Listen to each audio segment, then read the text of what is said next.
Welcome to జనా times. మాగలం ప్రజాపక్ష సమస్యలకు అత్యుత్తమ పరిష్కారం విజేత కంటి వైద్యశాల.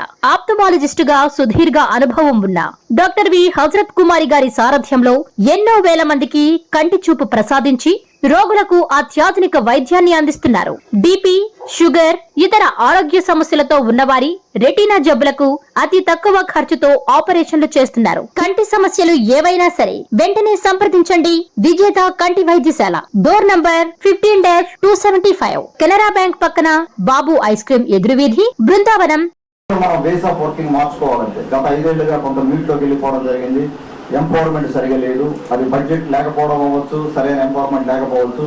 మీ పని మీరు చేయండి. ఆ సపోర్ట్, నా సపోర్ట్ ఎప్పుడు ఉంటుంది మీకు.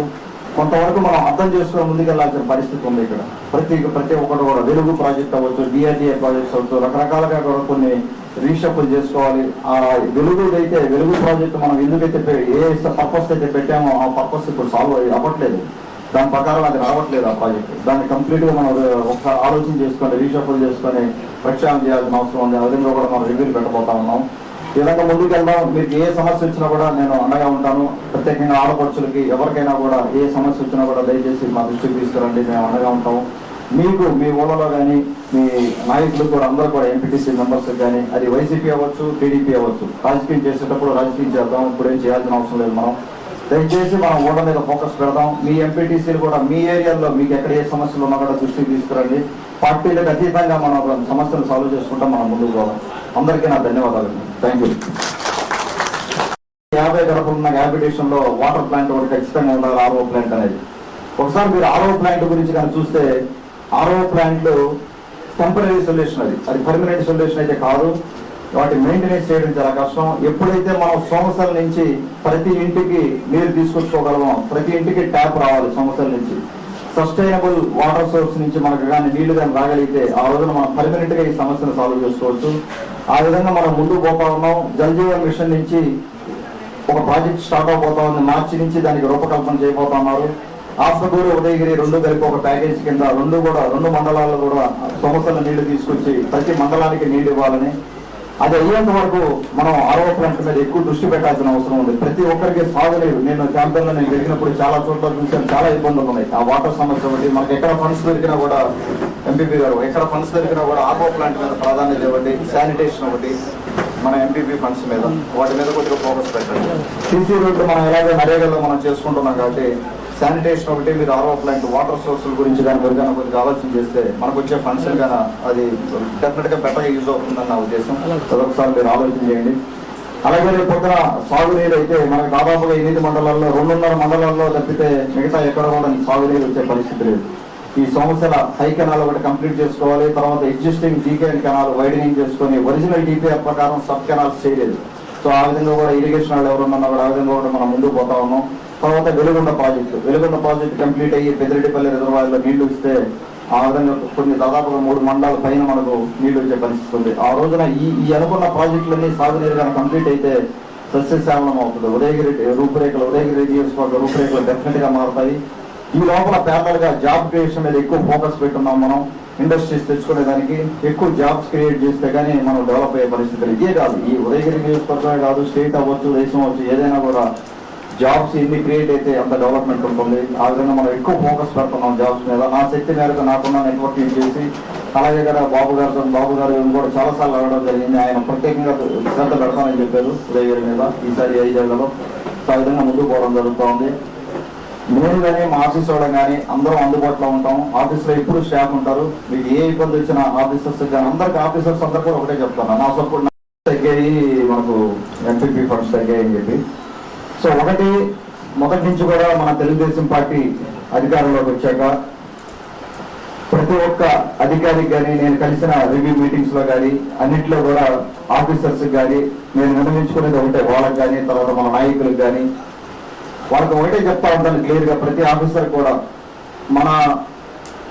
మనం ఎవరికైతే సర్వ్ చేస్తున్నామో, మీరైనా కానీ నేనైనా కానీ ఎవరైనా కూడా మనం అందరం సర్వెంట్స్. ఇక్కడ మనకు రైతులు అవ్వచ్చు, మన ప్రజలు అవ్వచ్చు, వాళ్ళ అవసరాల నిమిత్తం రావచ్చు, ప్రతి ఒక్కరిని కూడా గాడ్తో సమానంగా చూడమని చెప్తాను నేను. మన దగ్గరకు వచ్చే ప్రతి ఒక్కరు కూడా, వాళ్ళ రైతు అవ్వచ్చు, ఎవరైనా అవ్వచ్చు, ఏది అవసరానికి వచ్చినా కూడా మనం రెస్పెక్ట్ ఇవ్వాలి.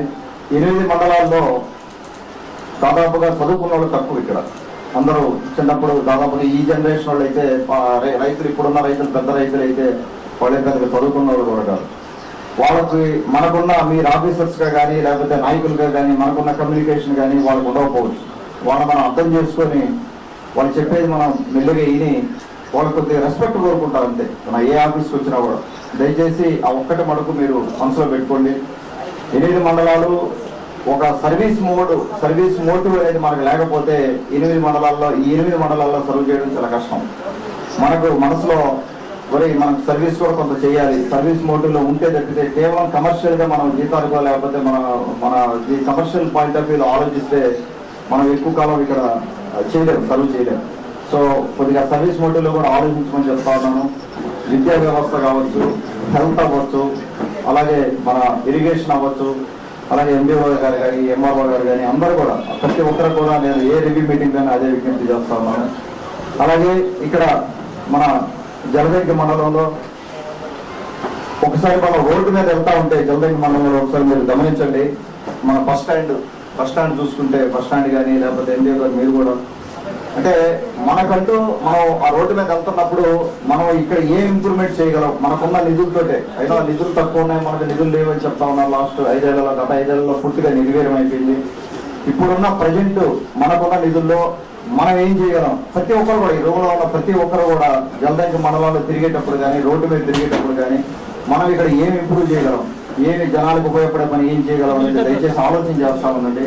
మనం ఇంప్రూవ్ చేయాల్సింది జలదంకి మండలంలో కానీ ఆ రూట్లో కానీ బస్ స్టాండ్ ఫెసిలిటీ కానీ లేకపోతే బస్సుల దగ్గర కానీ చాలా దారుణమైన పరిస్థితి ఉంది ఎక్కడ చూసినా కూడా.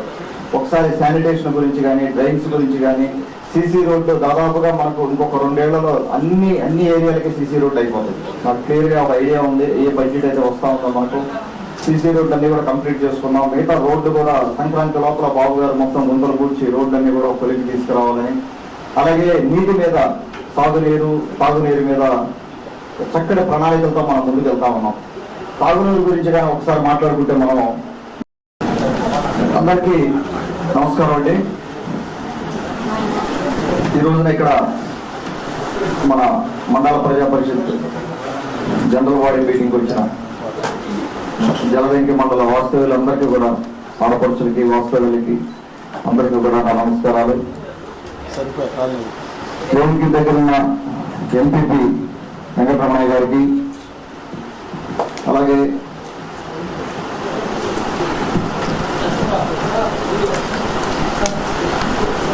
మేదర్మెట్ల శివలేల గారికి జెడ్పీటీసీ, అలాగే మన వైస్ ఎంపీపీ మలకొండారెడ్డి గారికి, అలాగే మన వైస్ ఎంపీపీ జేనమ్మ గారికి, ఎంపీటీ అందరూ ఎంపీటీసీ